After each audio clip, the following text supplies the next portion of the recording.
Hello बच्चों, कैसे हो। आज का हमारा टॉपिक है रिवर बोट प्रॉब्लम। देखो, रिवर बोट प्रॉब्लम जो है बहुत ही आसान टॉपिक है। जनरली नीट में, जेईई में इसके ऊपर क्वेश्चन आते हैं, लेकिन बच्चे यूजुअली गलत कर देते हैं, क्वेश्चन समझ ही नहीं पाते, और समझ पाते हैं तो नोटेशन गलत ले लेते हैं। कैसे? जैसे वी आर रिवर की velocity, V B velocity of boat respect to ground, V B R velocity of boat respect to river, V M R velocity of man या स्विमर रिस्पेक्ट टू रिवर। ये सब बातें हर book में लिखी हुई हैं, लेकिन हमें उसको अप्लाई करना नहीं आता। जैसे मान लो आपको दिया हुआ velocity of boat is 5 kilometre per hour, what does it mean? इसका मतलब क्या हुआ? बोट की वेलोसिटी 5 किलोमीटर प्रति घंटा है। इसका मतलब ये ग्राउंड के रेस्पेक्ट में है या रिवर के रेस्पेक्ट में? बेटा, बोट तो रिवर में चलेगी, धरती पे तो चलेगी नहीं। इसका मतलब इसकी वेलोसिटी जो है ये 5 किलोमीटर पर आवर जो आपको दिया हुआ है, ये velocity of boat with respect to river है। ध्यान रखना, ये गलती जनरली बच्चे करते हैं। ठीक है, दो बातें और आप दिए यहाँ पे, डाउन स्ट्रीम, अप स्ट्रीम। ठीक है, डाउन स्ट्रीम का मतलब है बोट का मोशन रिवर की डायरेक्शन में, बोट इधर जा रही है और रिवर भी इधर जा रही है। अप स्ट्रीम का मतलब है रिवर अगर इधर जा रही है तो बोट इधर जा रही है, अपोजिट। ठीक है, ओके, ये बात मुझे समझ में आ गई। यहाँ देखिए, वी बी आर का मतलब होता है V B minus V R, ये मुझे पता है।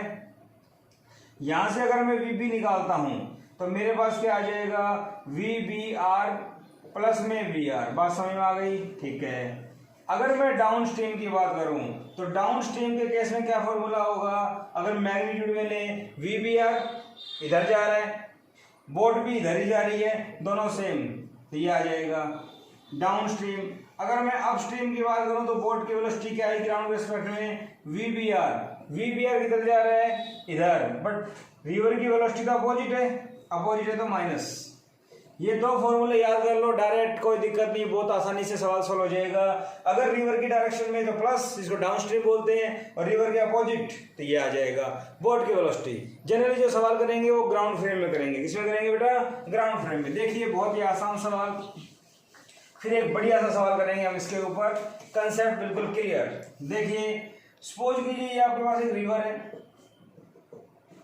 रिवर की वेलोसिटी है 4 किलोमीटर पर आवर। ठीक है, यहाँ पे एक बोट ली हमने ए पॉइंट से, बोट इधर जा रही है, बोट की वेलोसिटी दे रखी है आपको 14 kilometre per hour. Okay, boat ए से बी पॉइंट पे गई और यहां से यू टर्न लेके वापस आ गई, तो ए से बी, बी टू ए वापस। मेरी बात समझ में आ गई?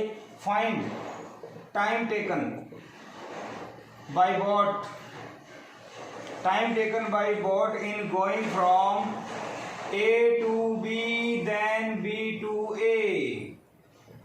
बात समझ में आ गई? देखो, फर्स्ट टाइम निकालते हैं T1 going from A to B, तो हमारे पास फॉर्मूला है time equal to distance divide by velocity of boat. ये बात समझ में आ रही है? बट बोट की वेलोसिटी क्या है ग्राउंड के रेस्पेक्ट में? बोट की वेलोसिटी है वी बी आर प्लस में वी आर। फॉर्मूला याद है? अभी जो बताया था, अगर डाउन स्ट्रीम है, रिवर और बोट एक ही डायरेक्शन में, तो प्लस आएगा। ठीक है, डिस्टेंस कितनी? 1000। वी बी आर कितना था बेटा? 14। ये कितना था? 4। तो 1000 डिवाइड बाई 18। T1 मेरे पास आ गया 500 डिवाइड बाई 9 आवर। ठीक है, T2 की बात करेंगे। T2 की बात करें तो B से A वापिस आएंगे तो बेटा अपस्ट्रीम हो गया, बोट इधर आ रही है, रिवर उधर जा रही है, तो यहाँ क्या होगा? H divide by V B R minus में वी आर। समझ गए क्यों आया? 1000 डिवाइड बाई 14 माइनस 4, तो T2 मेरे पास आ जाएगा 1000 डिवाइड बाई 10, ये कट गया, ये आ गया 100 सेकेंड। अरे मेरी बात समझ में आ रही है आप लोगों को? कितना आ गया? 100 सेकेंड। ठीक है, तो यहां से टोटल टाइम की अगर बात करें तो दोनों को ऐड कर दो, 500 डिवाइड बाई 9, 2 से डिवाइड कर देंगे इसको। अच्छा, प्लस में ये कितना आ गया? 100, तो 9 बाई 14, 100 डिवाइड बाई 9, सोल्व कर लीजिएगा, आपका आंसर आ गया। तो इस टाइप से अप स्ट्रीम और डाउन स्ट्रीम को यूज करके हम टाइम निकाल सकते हैं। यहाँ पे कोई दिक्कत वाली बात नहीं, बहुत ही आसान सवाल है, सिर्फ अप स्ट्रीम और डाउन स्ट्रीम का ध्यान रखना है। और देखिए, ये आसान सवाल था, एक अच्छा सवाल। इस क्वेश्चन को हमने ग्राउंड फ्रेम में किया, फ्रेम चेंज करके देखते हैं। सपोज करो मेरे पास रिवर है, रिवर की वेलोसिटी वी आर, इसको यू मान लेते हैं। ठीक है, क्वेश्चन ये है कि एक बोट चलती हुई आ रही है किसी भी पॉइंट ए के ऊपर, ये एक कॉर्क को क्रॉस करती है, कॉर्क पीस, ठीक है। कॉर्क रिवर की वेलोसिटी से फ्लो कर रहा है और बोट की वेलोसिटी दे रखी है 5 किलोमीटर पर आवर। तो 5 किलोमीटर पर आवर बोट की वेलोसिटी रिवर के एस्पेक्ट में बता दिया था आपको, समझ में आ गई बात, ठीक है। ए से बी पे जाने के बाद यहाँ टाइम हो जाता है 30 मिनट, ये गिवन है। यहाँ पे एक यू टर्न लेती है और दोबारा कॉर्क को यहाँ मिलती है सी पॉइंट पे, सी पॉइंट पे कॉर्क को दोबारा मिलती है यहाँ पे, बात समझ में आ गई। तो बताओ टाइम कितना लगा total time taken by boat to meet cork again. कॉर्क को दोबारा मिलने में कितना टाइम लगेगा? तो इस बार मैं इस क्वेश्चन को सॉल्व कर रहा हूं कॉर्क के फ्रेम में, फ्रेम ऑफ कॉर्क। कॉर्क के फ्रेम का मतलब है एक ऑब्जर्वर को कॉर्क के ऊपर बैठा दो।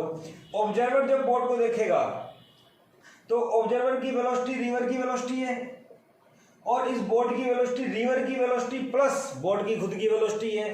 तो इसकी भी वी आर, इसकी भी वी आर। जो रिलेटिव की बात करेंगे तो वी आर से वी आर कैंसिल।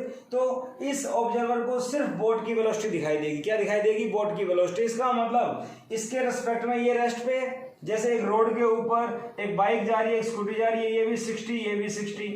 अगर बाइक स्कूटी को देखेगा तो आमने सामने है, क्योंकि इसके रिस्पेक्ट में ये रेस्ट है, दोनों की स्पीड सेम।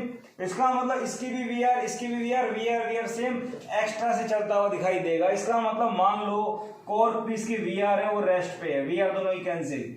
इसका मतलब जो बोट थी वो यहां से जाएगी, मान लो डी डिस्टेंस, और वापस आ जाएगी, ठीक है। जाने का टाइम T1, आने का टाइम क्या मान लेते हैं T2, ठीक है। डिस्टेंस अगर सेम है तो मैं क्या लिख सकता हूं, इसकी वेलोसिटी VBR, अरे बोट की वेलोसिटी VBR है, इनटू में टाइम T1, इसकी वेलोसिटी आने की VBR, time T2, VBR cancel, T1 equal to T2। आने जाने का टाइम क्या आ गया? सेम। और ये कितना दे रखा है? 30 मिनट। तो टोटल टाइम क्या हो गया? T1 plus T2। अरे बात समझ में आ रही है? यहाँ से यहाँ तक का टाइम T1, यहाँ से यहाँ तक का T2, दोनों को ऐड कर दो। T1 T2 बराबर है T1 प्लस T1। लिखना चाहो तो लिख लो, T1 प्लस में T1 कितना हो गया बेटा? 2T1।